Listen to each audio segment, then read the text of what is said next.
ये काला कानून है जो मुसलमानों से उनकी मस्जिदों को, दरगाहों को, खानखाहों को, कब्रस्तानों को, ईदगाहों को छीनना चाहती है।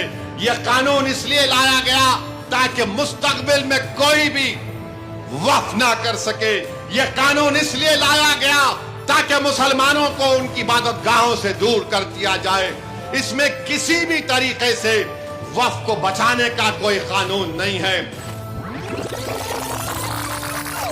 अस्सलाम वालेकुम। तो दोस्तों, वक्फ कानून को लेकर MIM के चीफ असदुद्दीन अवैसी साहब ने बिहार से किया बड़ा ऐलान।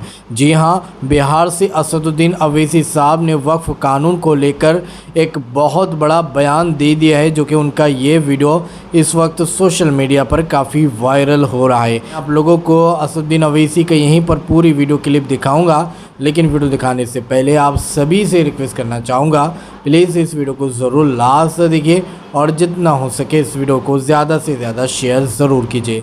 तो दोस्तों, वीडियो दिखाने से पहले आप सभी को बताना चाहता हूँ, जैसा कि आप सभी जानते हैं, हमारे भारत देश के अंदर मुसलमानों के अगेंस्ट, मुसलमानों के ख़िलाफ़ एक काला कानून लाया गया है जिसका नाम है वक्फ अमेंडमेंट बिल।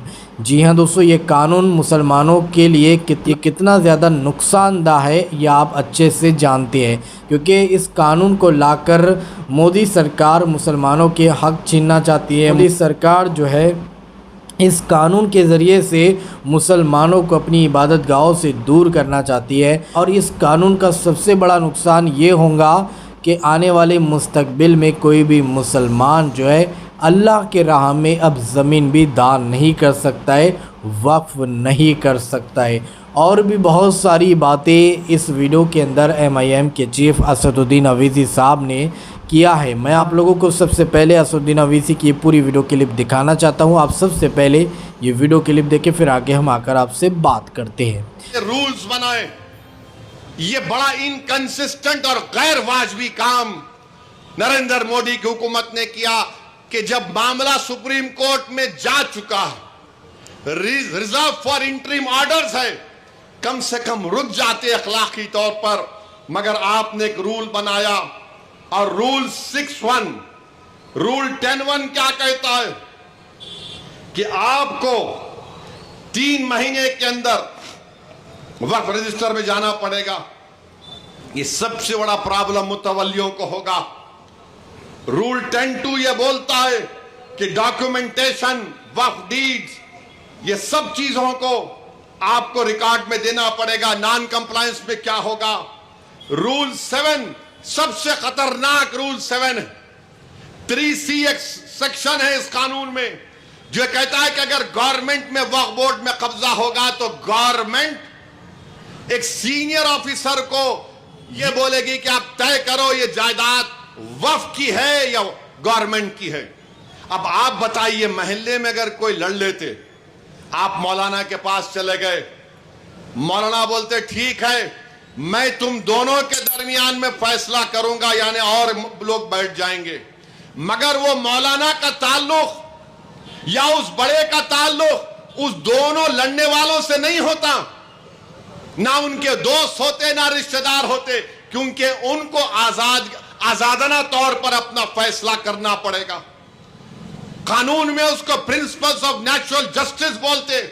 हुकूमत बोल रही कि झगड़ा हमारा तुम्हारा होगा, हमारा ऑफिसर होगा। अरे कहे क्या होगा? बाप बेटी के हक में, बेटे के हक में फैसला नहीं करेगा तो इंसाफ कहां होगा बताओ आप? तो इन्होंने क्या बोल रहे रूल 7 में कि 1 साल के अंदर उस डेजिग्नेटेड अफसर को चला गया, मगर ओनर कौन होगा? वक्फ बोर्ड होगा या गवर्नमेंट होगी, उसका किसी को नहीं मालूम।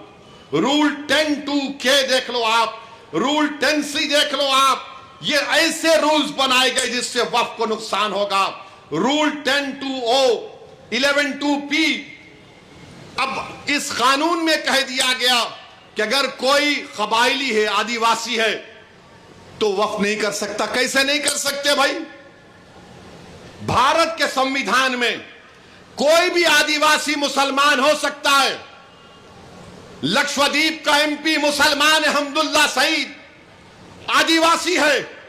क्या लक्षद्वीप का मुसलमान अल्लाह के नाम पे जायदाद नहीं कर सकता?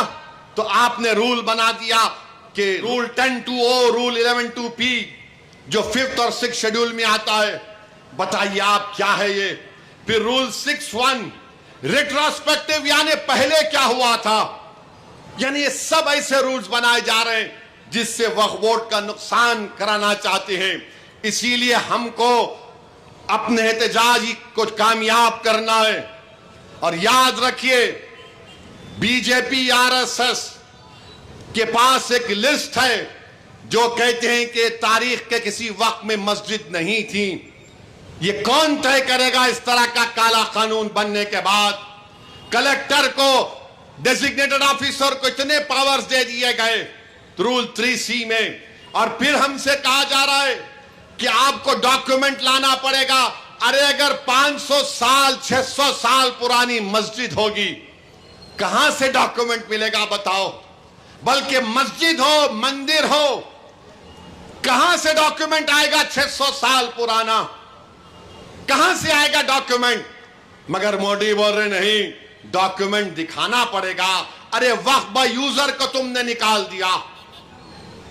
बाबरी मस्जिद, राम मंदिर के केस में सुप्रीम कोर्ट ने कहा था कि वक्फ यूजर ताल्लुक भारत के आइन के बेसिक स्ट्रक्चर से है। मेरे अजीज दोस्तों और बुजुर्गों, यह काला कानून है जो मुसलमानों से उनकी मस्जिदों को, दरगाहों को, खानखाहों को, कब्रस्तानों को, ईदगाहों को छीनना चाहती है। यह कानून इसलिए लाया गया ताकि मुस्तकबिल में कोई भी वक्फ ना कर सके।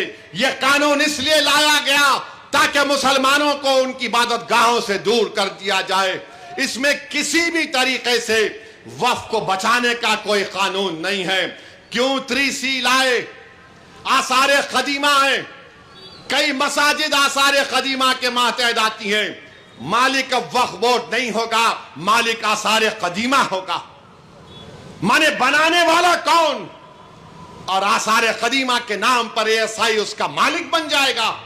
तो मेरे अजीज दोस्तों और बुजुर्गों, तो जी हाँ दोस्तों, आप लोगों ने असदुद्दीन अवैधी साहब का ये वायरल वीडियो क्लिप देखा है और सारी बातें आप लोगों ने सुनी है। किस तरह से असदुद्दीन अवैधी साहब ने बताया है कि ये कानून इसलिए लाया जा रहा है ताकि मुसलमानों की जो संपत्ति है, जो प्रॉपर्टी है, जो जायदाद है, वो छीना जाए और ये सरकार अपने अंडर में लेना चाहती है, अपने कब्ज़े में लेना चाहती है और मुसलमानों को अपनी इबादतगाहों से दूर करना चाहती है। और भी बहुत सारी बातें असदुद्दीन अवैधी साहब ने इस वीडियो के अंदर कही है।